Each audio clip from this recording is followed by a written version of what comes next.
ಮೂಷಿಕವಾಹನ ಮೋದಹಸ್ತ ಸಾಮ್ರಕನ್ನ ವಿಲಂಬಿತ ಸೂತ್ರ ವಾಮನರೂಪ ಮಹೇಶ್ವರಪುತ್ರ ವಿಘ್ನ ವಿನಾಯಕ ಪಾದ ನಮಸ್ತೆ. ನಮಸ್ತೆ ಭಗವನ್ ವಿಶ್ವೇಶ್ವರಾಯ ಮಹಾದೇವಾಯ ತ್ರ್ಯಂಬಕಾಯ ತ್ರಿಪುರಾಂತಕಾಯ ತ್ರಿಗಾಗ್ನಿಕಾಲಾಯ ಕಾಲಾಗ್ನಿರುದ್ರಾಯ ನೀಲಕಂಠಾಯ ಮೃತ್ಯುಂಜಯಾಯ ಸರ್ವೇಶ್ವರಾಯ ಸದಾಶಿವಾಯ ಶ್ರೀಮನ್ ಮಹಾದೇವಾಯ ನಮಃ. காதலாகி கசிந்து கண்ணீர் மல்கி ஓதுவார் தம்மை நன்னெறி குய்ப்பது வேதம் நான்கிலும் மெய்ப்பொருளாவது நாதன் நாமம் நமச்சிவாயவே. புத்தர் பலம் யசோதைரியம் நிர்பயத்தம் அரோகதா அஜாஜ வாக்படும் தம்ச அனுமஸ்மரணா பவேத். ஹரி ஓம்.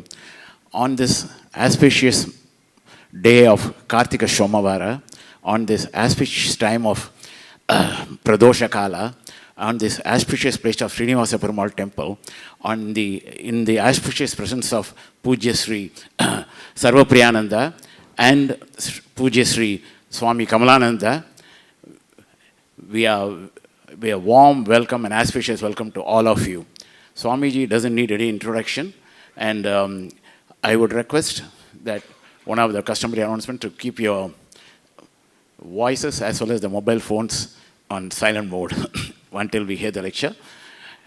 And Swamiji will be, after the talks, there will be a question and answer session, and you can ask questions on the mics that are kept on the 3 aisles line up, and based on time factor, Swamiji will be try to answer as many questions as possible. And now I invite Swamiji to deliver the lecture. And today's lecture, I think everybody can see it. Today is Divine Nature based on chapter 13. Asato ma sadgamaya tamaso ma jyotirgamaya mrityur ma amritam gamaya.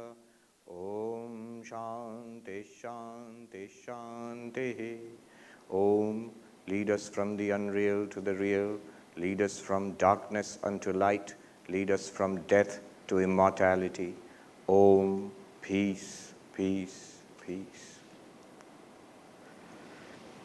Respected Swami Balagopalananda ji, respected organizers, members of the Hindu Endowments Board, Hindu Advisory Board, the Gita Jayanti and the International Gita Forum.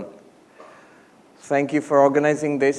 Thank you for inviting me to this beautiful venue, to this beautiful country of yours. It's a pleasure to be here and to discuss my favorite subject. A very nice audience. I always love audience, captive audience, can't run away. So what we will do is, some way of keeping track of the time. Okay. All right.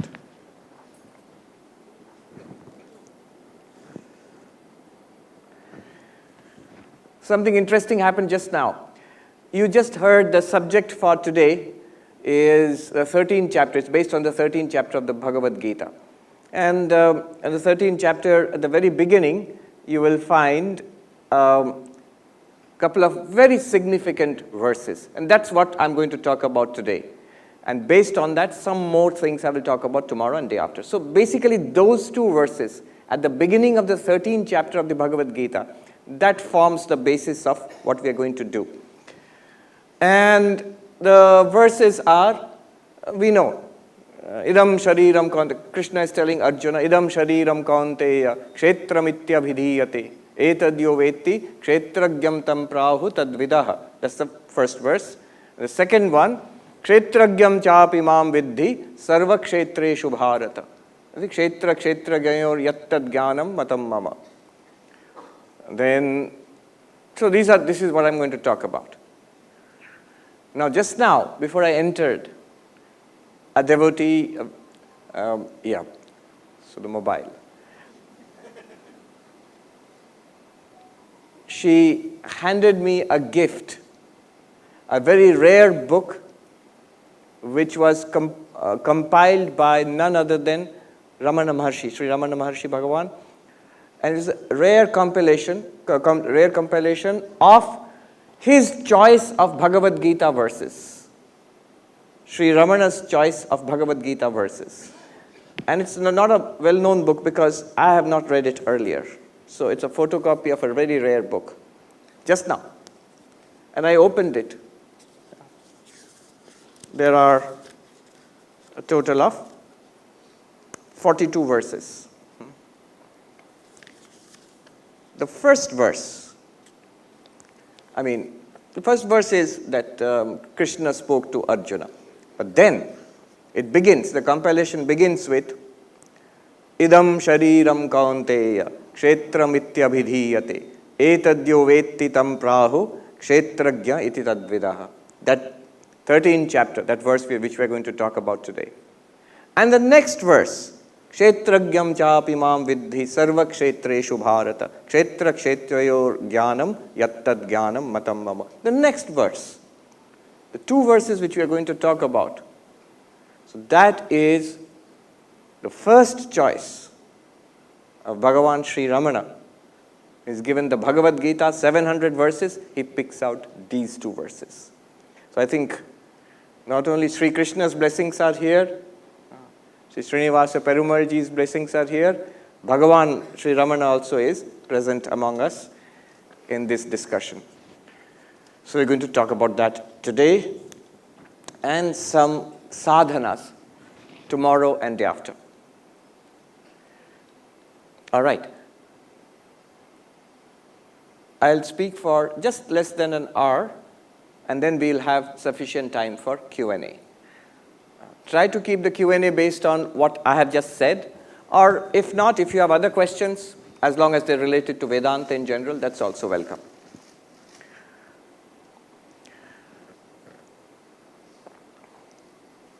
One way of looking at the Bhagavad Gita we find in Sri Madhusudan Saraswati, one of the greatest Advaitins.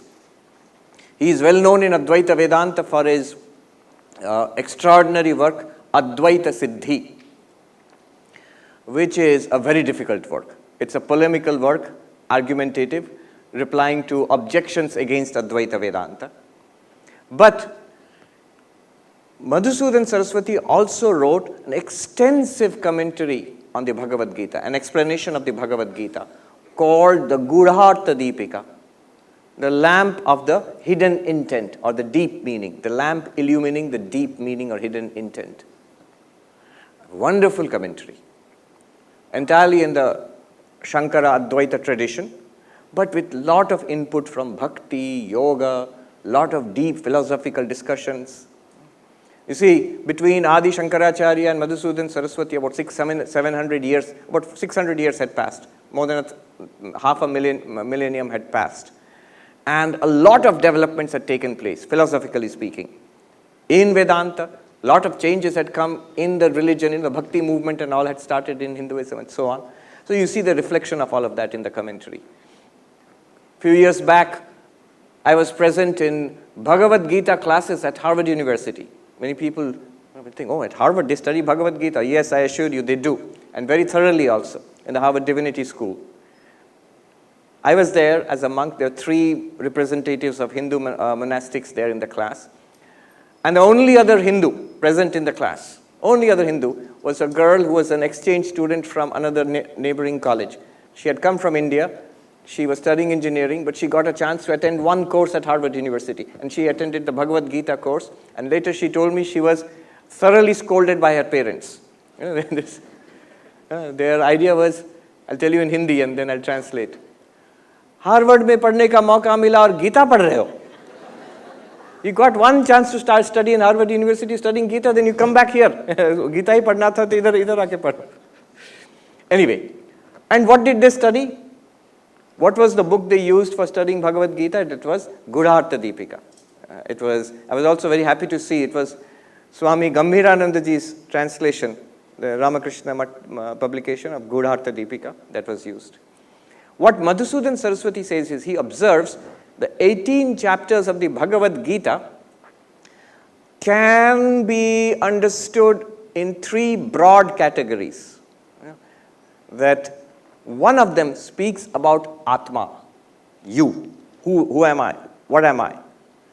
The second category speaks about, a second group speaks about God, Ishvara, Bhagavan. And the third one speaks about the identity of the Jiva and Ishvara. So according to Madhusudan Saraswati, the entire Bhagavad Gita, its message is Tattvam Asi. You are that, Tattvam Asi. And the first six chapters from 1 to 6, it talks about Tvam, you, I, the individual, an inquiry into who am I, what am I. The second 6 chapters, from chapter 7 to chapter 12, talks about God, Ishvara, Bhagavan, Saguna Brahma. And the last 6 chapters, starting from 13, starting with this verse, up to the 18th chapter, talks about the identity of the two. Tattvamasi, Aham Brahmasmi. In what sense? What is the meaning of this? Again, it's a broad classification. It doesn't mean that first 6 chapters are only who am I, and the next 6 chapters are only God, God, God, and last 6 chapters are only I am Brahman. No, not like that. Lot of topics are covered. But Madhusudan, in essence, broadly speaking, big picture, Madhusudan Saraswati is onto something. It's not wrong. If you see the first 6 chapters, it's mostly concerned with the Jiva. The next 6 chapters is overwhelmingly concerned with Bhagavan, Saguna Brahman, Ishvara. And the last 6 chapters, we'll see. It is in the 13th chapter that the identity is sought to be established. And in the very beginning of the 13th chapter. The 13th chapter is also a little problematic. Why? We always see, Bhagavad Gita has 700 verses. And in 13th chapter, if you see some books, they start with a question. Arjuna Vacha. So Arjuna asks a question. Prakriting Purushang Chaiva Kshetrang Kshetragyam Evacha Etad Veditum Ichchami Jnanam Geyam Cha Keshava. What is Prakriti? What is Purusha? What is Kshetra? What is Kshetragya? What is knowledge? What is knowable? Geyam. All these things I want to know. Now some people say that this question is not part of the original Gita.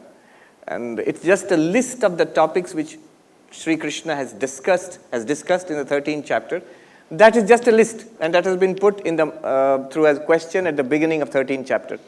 So sometimes in some Bhagavad Gita, if you see your own copy of Bhagavad Gita, 13th chapter will begin with this verse. Shri Bhagavan Uvacha. Krishna says straight away. In some Bhagavad Gita copies, you will see 13th chapter will begin with Arjuna's question. And one unique Bhagavad Gita I found, it begins with Arjuna's question, but no numbering is given there. So numbering starts with Bhagavan. So 700 verses you will get, but if you include Arjuna's question, it will become one extra verse. Is it 701? Does it become 701? Yes, it becomes 701. That's why it's sometimes left out, I think. Anyway, so we will discuss, depending on your Bhagavad Gita, 13th chapter, verse 1, verse 2, or verse 2, verse 3, depending on which Bhagavad Gita you have got. What is the point? What's Sri Krishna trying to drive at in these 2 verses? It is the essence of Vedanta. Tattvam Asi. You are that reality. You are an Ishvara. You are one. One in what sense? He will establish here. Very powerful. Swami Vivekananda, he said, if you ask Vivekananda what is Vedanta, there are 2 things he says. One is the divinity within us. His famous definition of religion. Religion is the manifestation of the divinity already within us. And another way he puts Vedanta, spirituality, it is the oneness of all existence. So 2 things. One is the divinity within us, and second, the oneness of all existence. These are the two aspects of Vedanta. And we will see what Krishna says to Arjuna. It is actually this. The same. What is meant by the divinity within us? And how is all this one? It's very good to say, I am one with God, or I and Ishvara are one reality. It's very good to say it's one non-dual reality. But what does it mean? It doesn't seem to be one. Here we are hundreds of people here. And other than people, there are chairs, there is the hall, there is space and light. There is so many things which seem to be different from each other. How is it one? And what do you mean that I want to be divine? I want to be divine, but it seems nice to think that I am divine. But what does it mean? In what sense am I divine? I remember in one of the Ramakrishna Mission schools in Deoghar, We just celebrated 100 years of its existence this year. So there was a rule. The little boys who study there, they have to write letters to their parents. In those days, postcards, before email and all this. So that the parents know the kid is all right. So every month you have to, or every week, every Sunday you have to write a postcard to your parents that I'm doing fine. Latest information. When the kids are young, class 5, 6, they're very eager about writing what's going on. By the time they come to class 9, they're bored of it. And so parents keep complaining, I'm not here getting any letters from my son. So I remember one Swamiji scolding a boy who was in class 9. Why haven't you written to your mom and dad? And he said replied in Hindi, I'll translate. Kya likhna Maharaj ji, ek hi to baat hai. What am I going to write? By the time the kid is 13, 14, when the kid is 8, 9 years old, mom and dad are hero. 13, 14, mom and dad are zero. So then the Swami dictated, I will dictate, write down. Dear mom and dad, I read in class 9, I am fine. My warden is divine. So everybody wants to be divine. But what does it mean to be divine? So these are the topics which we will discuss today and try to realize who am I and what does Vedanta say basically and how do we realize it? Sri Krishna starts with these two words, Kshetra, Kshetragya. Kshetra means field. Kshetragya means knower of the field. Field, knower of the field. And then he says to Arjuna, Idam shariram kaunteya kshetramityabhidhiyate. O Arjuna, this body, which body? Your body. The one which we think we are. The moment you ask me, what are you? Point to yourself. Here, I am this. What is this? This is I. There's this, I can't resist, silly joke, but gates of heaven, somebody has come. And Saint Peter asks, who is it? It is I. Then Saint Peter says, another English teacher. Because we normally say it's me, but grammatically it is I is correct. The moment we say it is I, this body is I. And what am I? This body. See, what am I? Body. What is the body? I. Mutually identifying. This strong mutual identification. Sri Krishna starts there. Because we point to the body, so Krishna also starts there. This is the sign of a good teacher. Who's a good teacher? Start where the student is. From the known to the unknown. From the near to the far. From what is to what shall be. These are the golden rules of teaching. In Advaita Vedanta, you have to modify it. Not from known to unknown. From known to the more than known, the Atma, which makes everything known. From the near to the far, no. From the near to the nearest of the near. That is our own self. And from what is to what shall be, no. From what is to the reality of all existence. Anyway, so Krishna starts, Idam Shariram. O son of Kunti, O Arjuna, this very body is called the field. All right? Okay, I can call it the field, fine. So, etadyo vetti, the one who experiences this, the one who knows this from inside, you who are aware of this body from within, you the one who is aware of this body from within, you are called kshetragya. By those who are experts in this, those who are experts in the philosophy of Sankhya, experts in the philosophy of Vedanta, they say the body is the field and you, the conscious being in this body who experiences this body, you are the knower of the field. So immediately, two categories, Kshetra, Kshetragya. What is Kshetra? Body. What is the Kshetragya? You, the experiencer of the body. Now the world in one sense is the field. The world entire, whatever we experience is the field. But our problem is not with the world. See, I don't think that I am this bottle of water. I know this bottle of water. Know means I can see it, I can touch it and all. I know these beautiful flowers.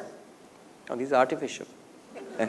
I know these beautiful flowers, and I can see it, I can touch it, I know them, and I don't think I am them. The knower and the known are clearly different. I am the knower, this is the known. I am the knower, this is the known. They are different from me, the knower. Even the shirt which I am wearing, I know it. I can see it, I can touch it. And I also know that I am not it. I am not it. But when it comes to the body, there is a problem. I know it. Obviously, I know it. I can see it, I can touch it, I can taste it, smell it, I can hear the sounds within my tummy.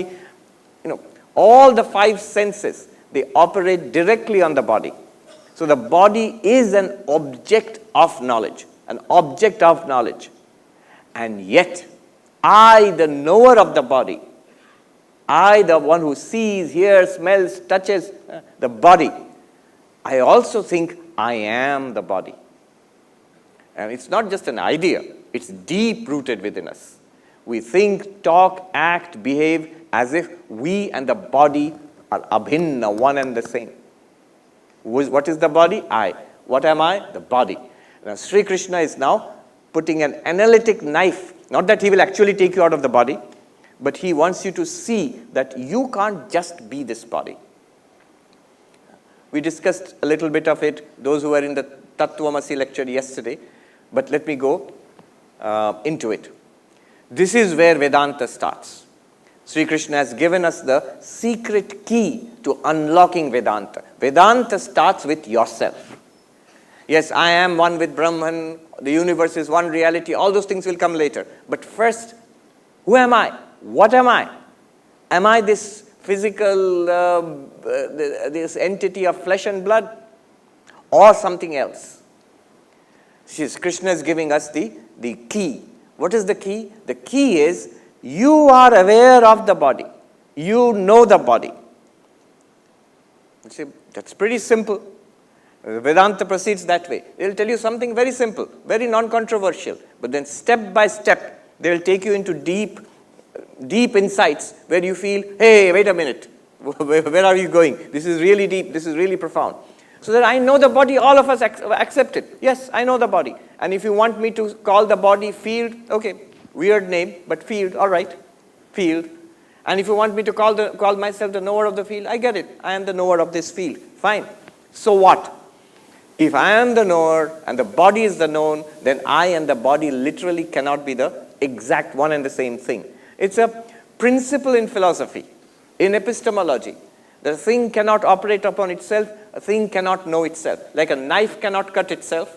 Similarly, what knows and what is known, the two are different. And just as this is known, is seen. What is seeing? In a very naive way, the eyes are seeing this bottle. The eyes are seeing this bottle. The bottle is the seen. We call this drishya. And the eyes, in a very naive way, drashta. And the seer and the seen are very obviously different here. In fact, the only thing that the eyes cannot see, we think the eyes cannot see something very far away, very small, very distant, very far away. No. If it's very far away, you can take a telescope and see it. If it's very small, you can take an electron microscope and see it. What the eyes can never see are the eyes themselves. The eyes cannot see themselves. You say, Swami, haven't you looked in a mirror? Swami, you belong to an earlier age. Have you never seen a selfie? You can see your eyes in a selfie. You can see your eyes in a mirror. But in the mirror, I can see a reflection of my eyes. I can't see my eyes directly the way I see this thing. With the eyes, I see this directly. I cannot use the eyes to see the eyes directly that way. In a selfie, I see a picture of my eyes, not the eyes directly. So the eyes cannot see their objects. The eyes cannot see themselves the way they see objects. They can only see something distinct from the eyes. It's a simple principle. But actually it points to a deep epistemological principle that knower and known, they must be distinct. Subject and object must be distinct. Here we are using the language of drashta and drishya, seer and seen. Krishna is using the language of kshetra kshetragya, field and knower of the field. Same principle applies. All right. So I am the knower of the field, body is the field, I get it. This is drishya, I am the drashta. Okay. So I am not literally this body, but I am this person in the body. I am an embodied person. That's what we normally think of ourselves. We don't literally say that I am flesh and blood, I am a skeleton covered with flesh and blood. I am a person in this living body. That's what we think. But this person also, if you examine this person, thoughts, feelings, emotions, ideas, memories, the sense of ego, I, intellect, which we are using to understand all this bundle is what we call a person, and in a living body. Our personal history. We have a narrative about ourselves. This is what we call a person. Again, apply Krishna's analytic tool, the key which he has given us, kshetra kshetragya. Apply that. Are you aware of your thoughts? Yes. The moment I sit quietly and introspect, the English word introspection, it means exactly that. I can sit and look into my thoughts. My feelings. Are you aware of your feelings? Yes, of course. If I am unhappy, I am aware that I am unhappy.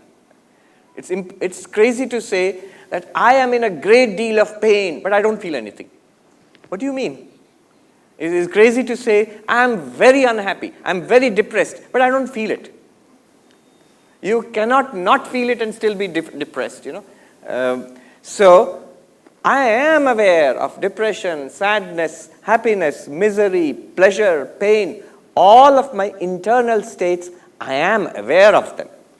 I'm aware of their arising, I'm aware of their persistence, I'm aware of their disappearance. If I'm aware of them, what will Krishna say? Kshetra or kshetragya? Kshetra. Field. My inner states, my mind, my intellect, memory, all of these are part of the field. And I am the knower of that field also. Kshetragya. So I am the knower of the mind. All the Vedantic arguments are applied. If you apply them, you will see. This is the first step to understanding Vedanta. This is called Atma Anatma Viveka. The distinction, the discernment of the true self from the not self. The true self from, not nonsense, not self. True self from the not self. What am I from what I am not? Why do we need to do this? Because we have mixed up ourselves with what we are not. The knower of the field has been mixed up with the field. You, the consciousness, the Atman, is also mixed up with mind and body. So the first thing is to distinguish ourselves from body-mind. And there's a series of methodologies, techniques. Drigdrishya Viveka is there, the seer and seen. Pancha Kosha Viveka, the method of the discernment of the 5 sheets of our being. Avasthatraya Vichara, waking, dreaming, deep sleep, and I am the witness consciousness of all of them. All of these are there. And just for sampling some of the arguments, let me give you 3. They're multiple, I can give you half a dozen right now. These are ways of seeing, same kshetra kshetragya, ways of seeing why I, the knower of the field, must be different from the field. Why I, the experiencer of the body, must be different from the body. Changing, unchanging. Savikara, nirvikara. The body changes continuously. From babyhood to childhood to teenage to youth to middle age to old age. Birth and death. The body changes continuously. Yet I have this intuitive identification. I am the same one who was in the baby body, in the child's body, in the teenager's body, in the youth's body, in the middle-aged person's body or the old person's body. Body has changed vastly. Yet I am the same one. Savikara, nirvikara. Savikara with change. Nirvikara without change. The knower of the field, it seems, I am the same, but the field has changed so much. How can the changing and the unchanging be the same entity? So knower of the field, you and your body cannot literally be the same thing. Another one, drashta and drishya, as I said, object and subject. I am the experiencer, the body is the experienced. I am the knower, the seer, the bottle is the seen. It must be different. These two must be different. Similarly, I experience the body. I know the body. Therefore, the body cannot be literally me. I am the knower of the body, or the knower of the field, and the body is the field which is known. They cannot literally be the same entity. Another argument, Chetana Jada. I like this one. I am aware of the body. The body is not aware of me. Aware, not aware. Conscious, not conscious. They cannot be the same thing. Chetana Jada. Look at your experience of the body right now. I am aware of this. This is not aware of me. When I look at this, I see, oh, my hand. I am aware of the hand. I can call it my hand. But my hand doesn't say, hello, Sarvapriyananda, you haven't paid attention to me for a long time. No, it doesn't say that. I am aware of it. It is not aware of me. Just yesterday, somebody asked me, oh, how you are saying that? How do I know that my hand is not aware of me? Stick to your experience. In my experience, just stick to your experience. Don't argue it out. Just stick to your experience right now. In your experience, are you aware or not? I said, yes, I'm aware. And you are aware of the hand. Is awareness on that side or your side? On my side. I am aware of this. There might be one exception who might say, no, I am not aware. My hand is aware of me. That will be a very weird exception. But most of us, we will say, I am aware of my hand. So, Chetana Jada. Apply these three criteria. Changing, unchanging. Savikara, nirvikara. Therefore, I am not the body. I am the unchanging knower of the field. The field is changing. Drashta and drishya. I am the subject. The body is the object. Therefore, I am not the body. I am aware of the body. The body is not aware of me. Therefore, I am not the body. Same thing you can apply to the mind. Changing and unchanging. Does the mind change? It does change. From early morning till now, how many times it has changed? And you're sleepy when you got up. Cup of coffee, you feel alert. Sleepy you, alert you. You are the same. Mind was sleepy, mind became alert. Mind was bored, mind became excited. And so this bored mind, I was the one who was there. The excited mind, I am the one who's there. So mind keeps changing, but I am unchanging. Drashta drishya. Is the mind an object to you? Are you the subject in the mind? Yes, actually so. When I look into my mind, I am aware of my thoughts, feelings, emotions, ideas. That which is aware of the thoughts, feelings, emotions, ideas is the knower of the field, and the mind is the field. Then Chetana Jada. You are conscious of the mind. The mind is not conscious of you. This language will be very strange to modern cognitive scientists, in psychology, to consciousness studies. But a simple experiment will demonstrate it. If you sit quietly and just think a thought, 1, 2, 3, 4. If you just think 1, 2, 3, 4. Now follow carefully. I am aware of 1, 2, 3, 4 in my mind. That 1, 2, 3, 4 is not aware of me. Obviously, the 1, 2, 3, 4 is just like mental talk, just like some words in my mind. I am aware of that. That is not aware of me. In fact, all our thoughts are like that mental talk, images, words in the mind. We are aware of it. Those things are not aware of me. They are not aware of themselves. They are not aware of anything else. They are not aware of me. I am the one who is aware of the thoughts in the mind. The movements in the mind are illumined by me.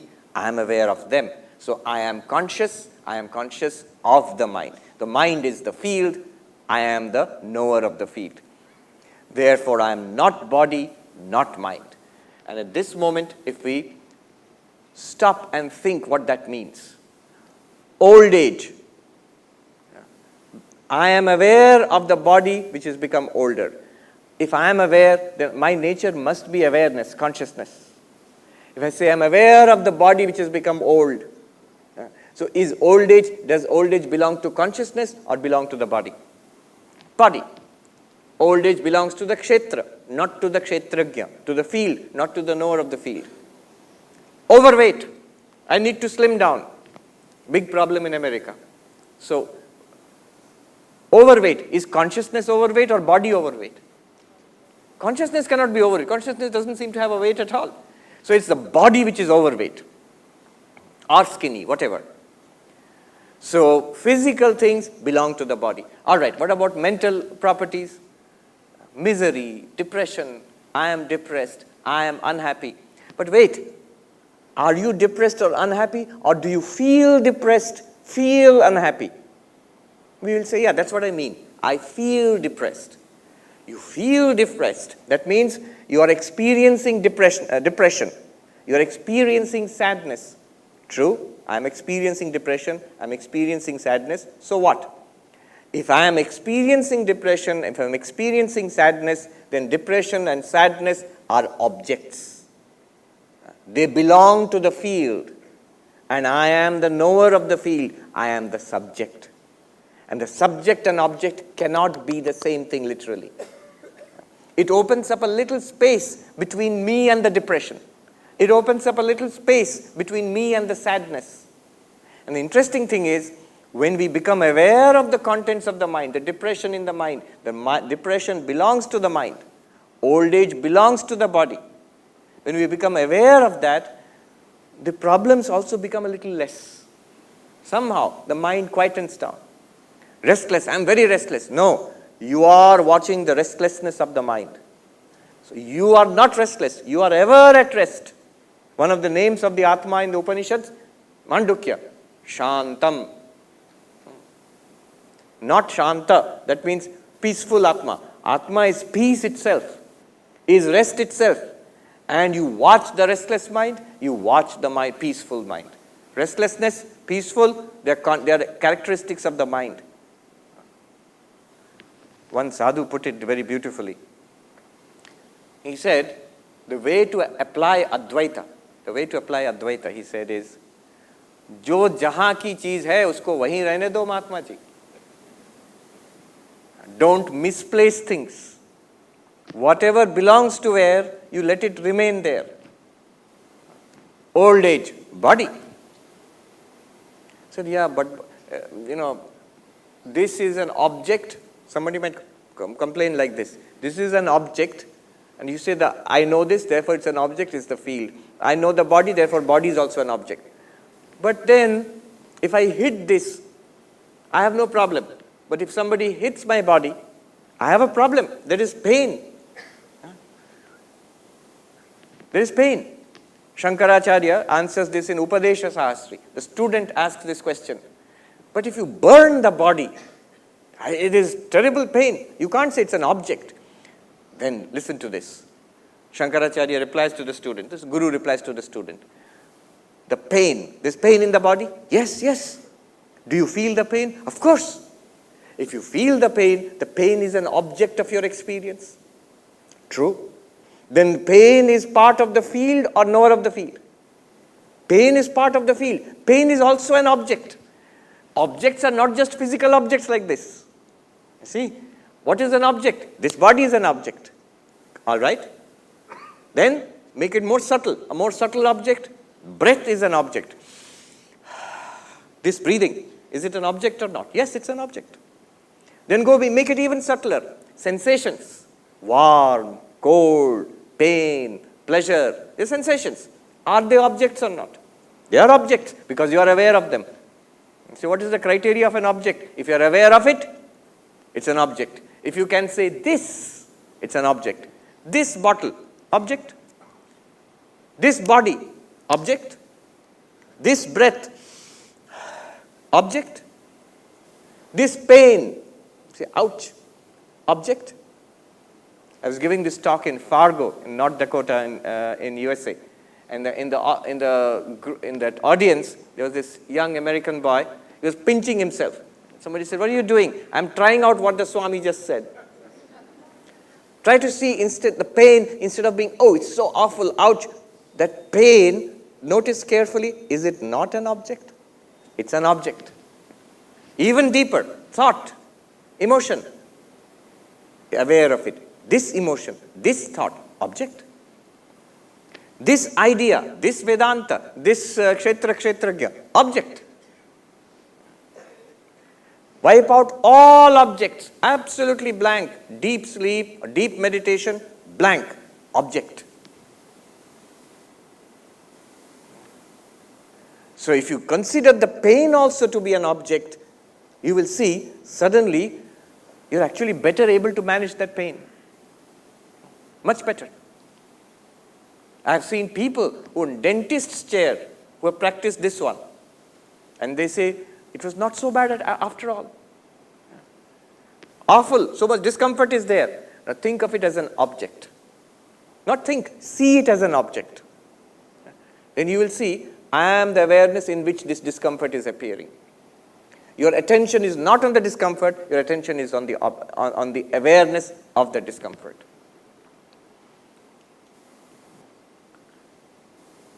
Swami Turiyananda was a disciple of Sri Ramakrishna. He, in his old age, they had a boil, they had to lance it on his finger. And the surgeon came and said, Swami, I have to cut deep. So I'll give anesthesia. And Swami said, no need, just tell me and then cut. And then he cut deep. And to the amazement, there were a number of eyewitnesses. The Swami was sitting quietly, not in meditation, not in samadhi, actually engaging with people when there is such an operation going on. How? If it's in meditation, I understand.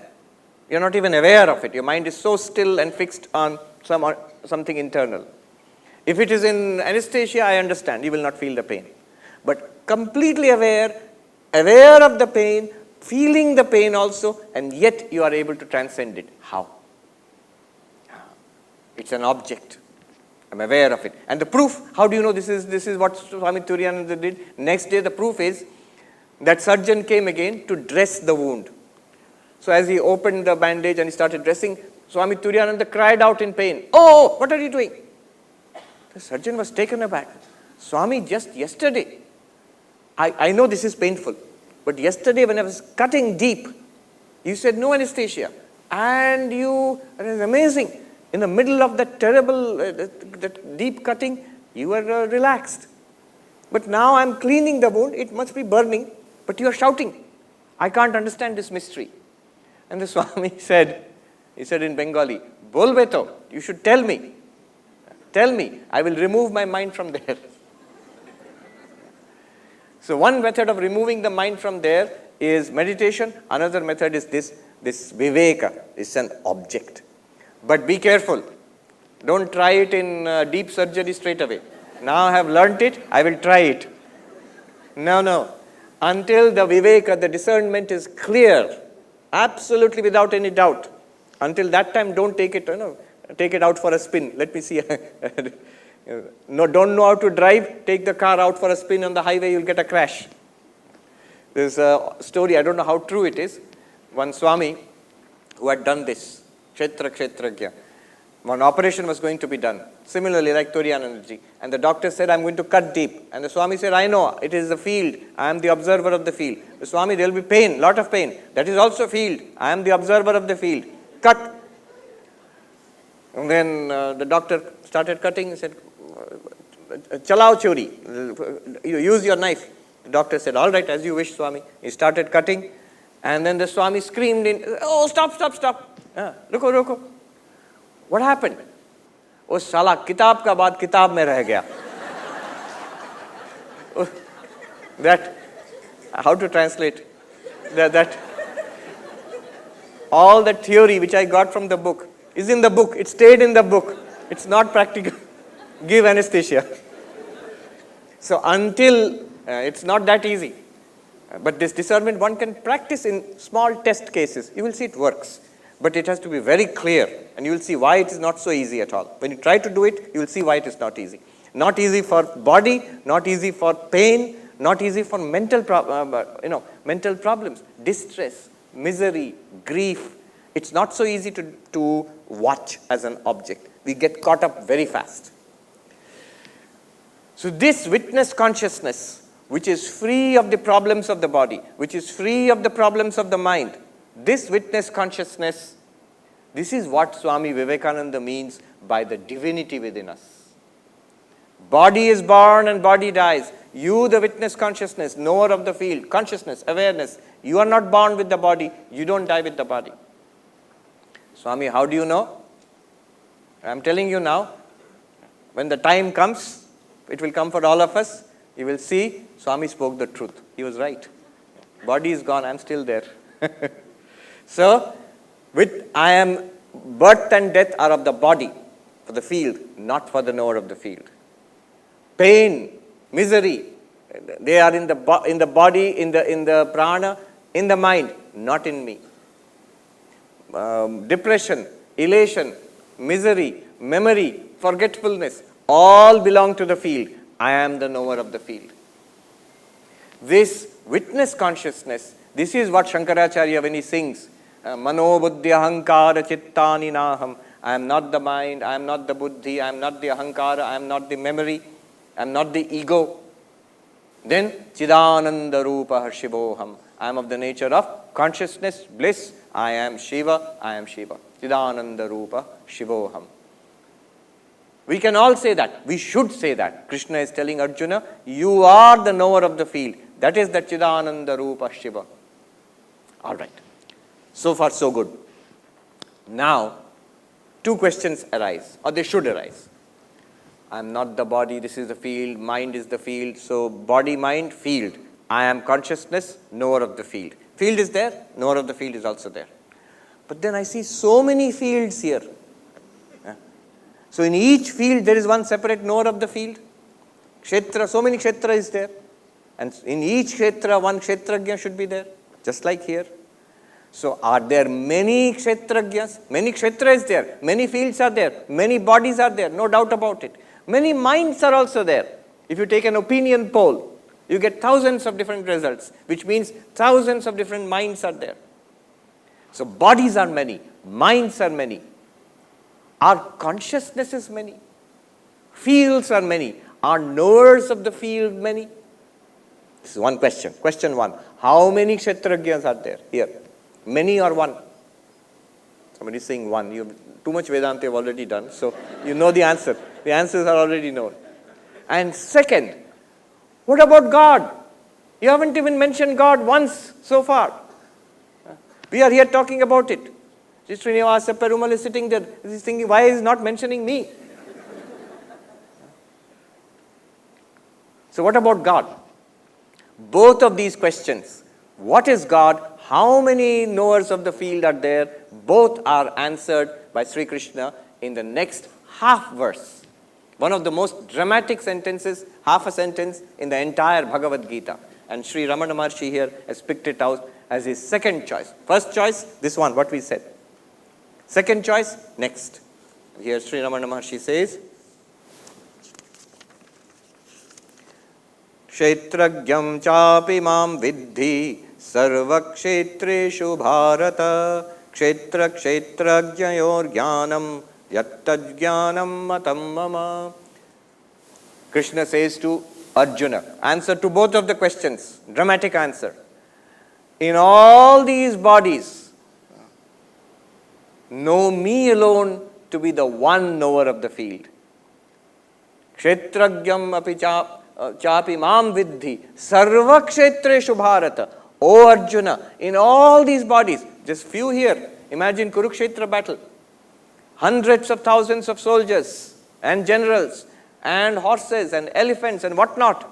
In all these bodies, the knower, these are the fields. In all these bodies, there is one knower of the field. One consciousness. Fields are many, bodies are many, minds are many. Sthula Sharira, many, gross body. Sukshma Sharira, subtle body, many. But consciousness behind them is one. Kshetragya behind them is one. Fields are many, knower of the field is one. Who is that one? We are curious. Who is that one? Krishna says, I am that one. Kshetragyam chapi mam vidhi. Who is that I? He's sitting there in the temple. This is the conception of God in Vedanta.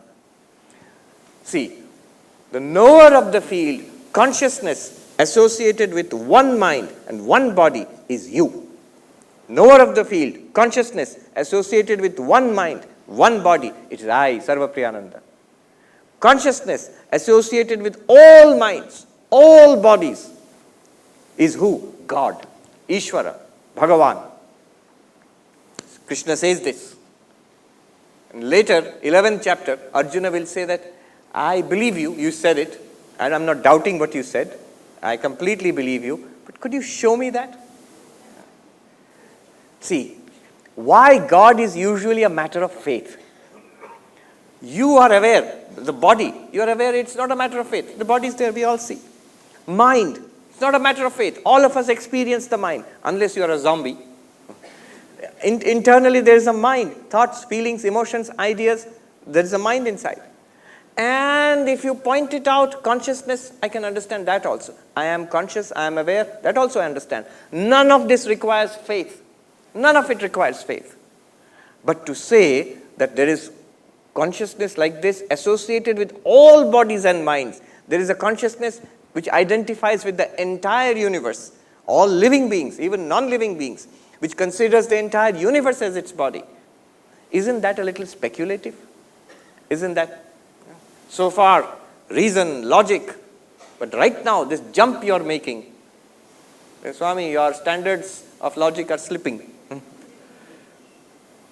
So yes, it takes faith. That's why Arjuna asks the question in the 10th chapter, end of the 10th chapter, at the beginning of the 11th chapter, Vishwarupa Darshana. I believe it, what you are saying, but I want to see it. You see, we also want to see, but be careful. What happened to Arjuna when he wanted to see it? He saw it. It scared him witless. It just scared him completely. He saw the Vishwarupa Darshana. Why it scared him? Arjuna asked to see the form of God, to have an actual experience of God. And the result was he was terrified. I'm reminded of Vivekananda, as Narendranath Datta, he goes to, used to go around Calcutta, have you seen God, have you seen God, have you seen God? Only once he got a straight answer, yes, I have, and you can also. And that was Ramakrishna Paramahamsa. That's how Narendranath Datta became Vivekananda. But what did Ramakrishna do? Straight answer, and straight. He wanted to show him, he wanted to see. It touched. And Vivekananda, Narendranath felt the entire universe whirling around, disappearing. He shouted out in fear, what are you doing to me? I have parents at home. And Sri Ramakrishna smiled and said, all right, let it be now. It will happen later. They had the power to directly grant that vision of this cosmic being, Ishvara. Why is it scary? I was just discussing this today in the morning, I think, with somebody. It's scary because, imagine, what did Arjuna see? Arjuna saw, one of the commentators says, we see the world, universe as human beings in slices. Right now we are seeing and I'm seeing this slice of the universe, this hall, the PGP Hall, these few people for this amount of time, that much. Then I will see something else. I have seen something else before this. And that's how we experience life, in slices of time, space, objects. But suppose we could see all beings together. How would that be? So why is it scary? One interesting thing is why it's scary is, if you look at somebody in the animal kingdom, staring is a sign of aggression. If you stare, if you stare at a dog for a long time, what will the dog do? Dog will become uncomfortable. It will look at you and go away or bark at you. Even when we talk to each other, we look away, we look again, we look away.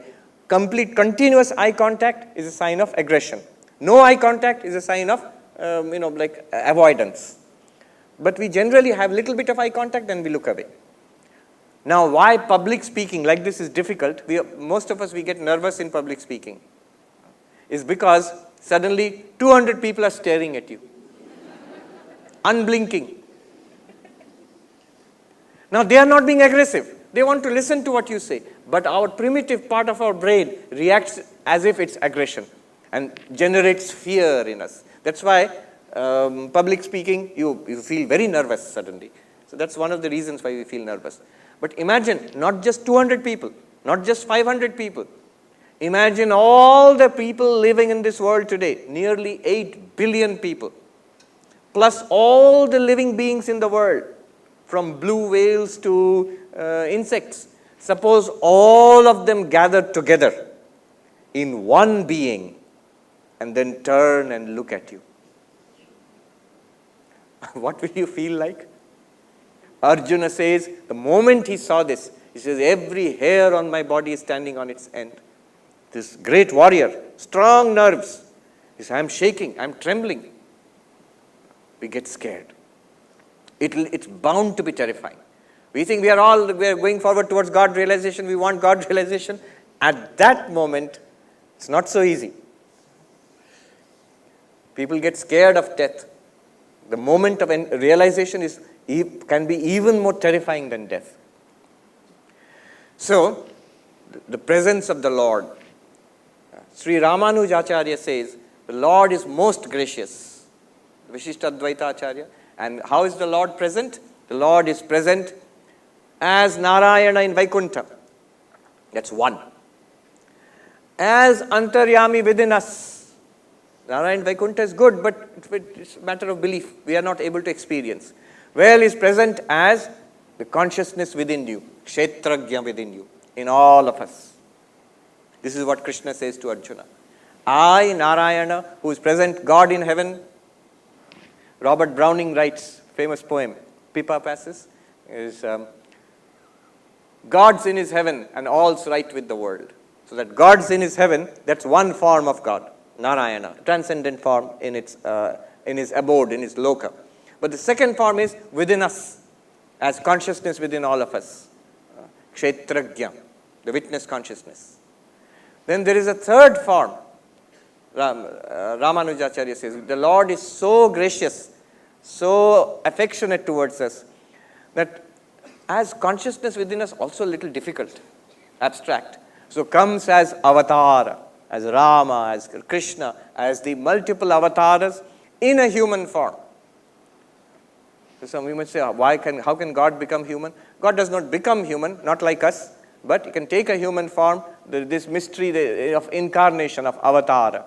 So avatar, multiple avatars, God intervenes in human history as avatar, present as avatar.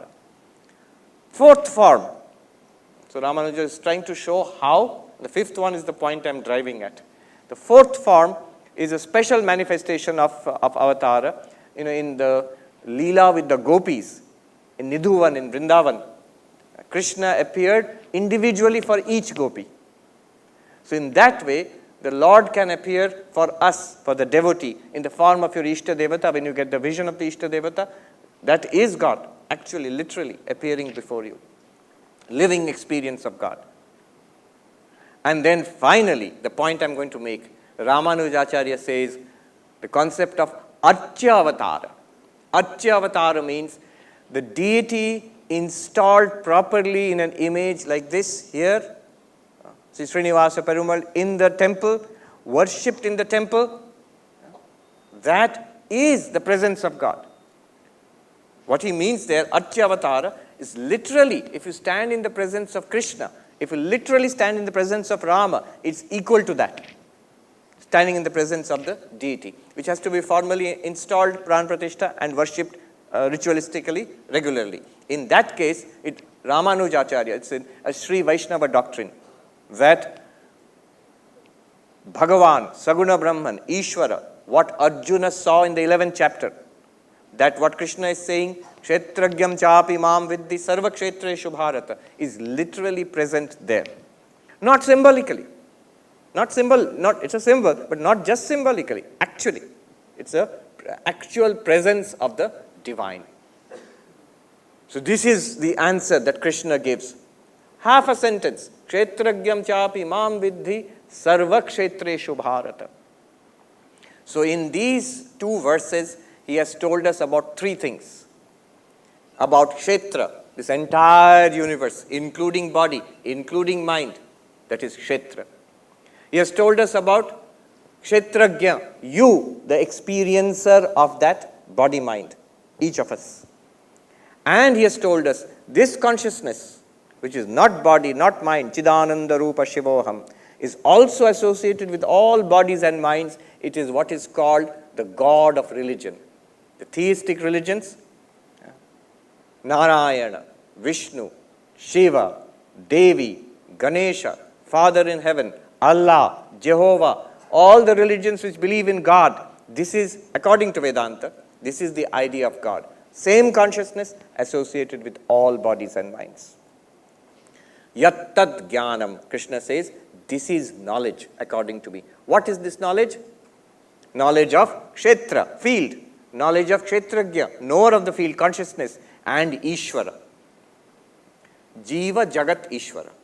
These three, they are one Tattvam, one reality, and that reality is actually you, Tattvamasi. Not as body-mind, but as the witness consciousness of body-mind. In that sense, you and God are one reality. This is the oneness of the universe, which Swami Vivekananda spoke about, oneness of all existence, and the divinity within us, our divine nature and the oneness of all existence.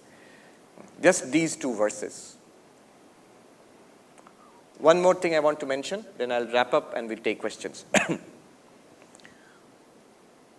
When Swami Vivekananda says, manifestation of the divinity within us, it is just not realizing that I am consciousness. That's not enough.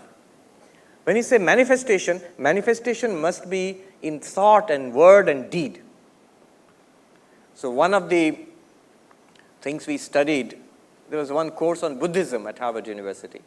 And in that there was a paper, what is enlightenment from the Buddhist perspective? And they said enlightenment comes in two ways, in two flavors, if you will. One is the paradigm shift model. The other one is ethical manifestation model.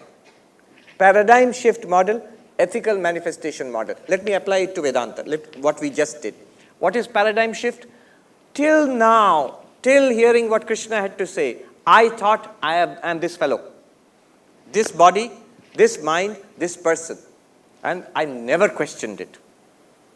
Krishna made me question it by saying, there are two things here, Kshetra and Kshetragya, and they are separate. What we consider ourselves to be is actually a compound of two things. Kshetra, Kshetragya. Field, knower of the field. Okay? In me, what is the field? Body is the field. All of it? Yes, all of the body. And mind is the field. Mind is also the field. Yes, mind is also the field. Thoughts, feelings, emotions, our knowledge, our desires, our story, our hopes, frustration, all of it is the field. And the knower of the field, you are the knower of the field. In identification with the field, you become Arjuna, Sarvapriyananda, him, her.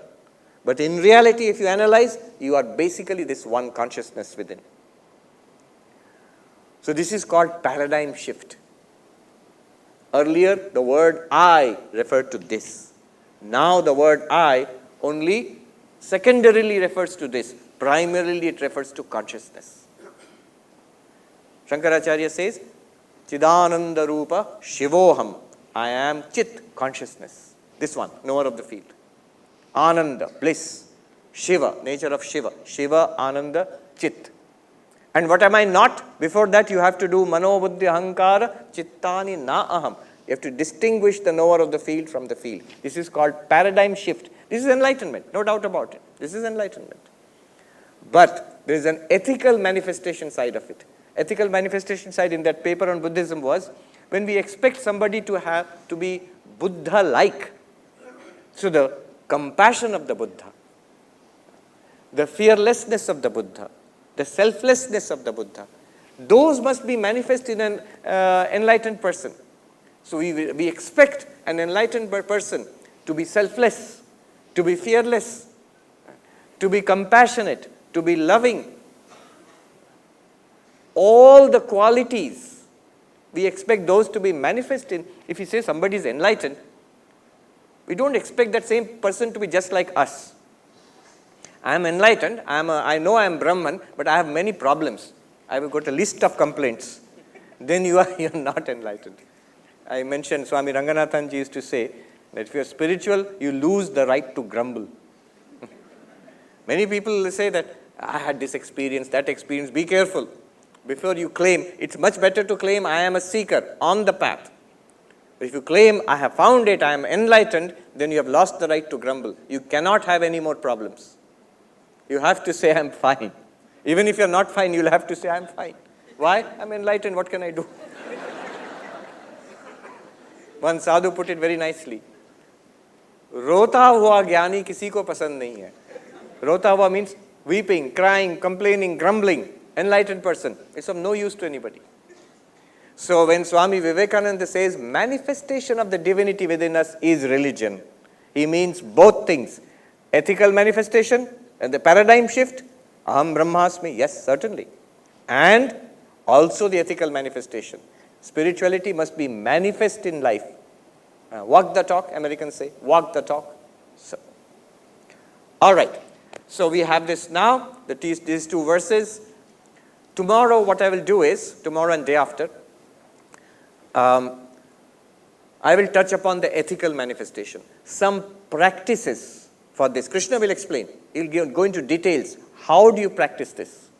What are the preparations necessary and how do you practice it? He will explain that. That's what we'll talk about tomorrow and day after. But before that, I want to give you a taste of Shankaracharya's commentary on these two verses. Shankaracharya, Adi Shankaracharya has written a beautiful commentary, one of the first, most oldest available commentary on Bhagavad Gita. And there, on these two verses, he writes the most extensive commentary, page after page of densely argued. So I want to introduce you to some of the beauties of Shankaracharya's commentary tomorrow. I will read out and explain some points.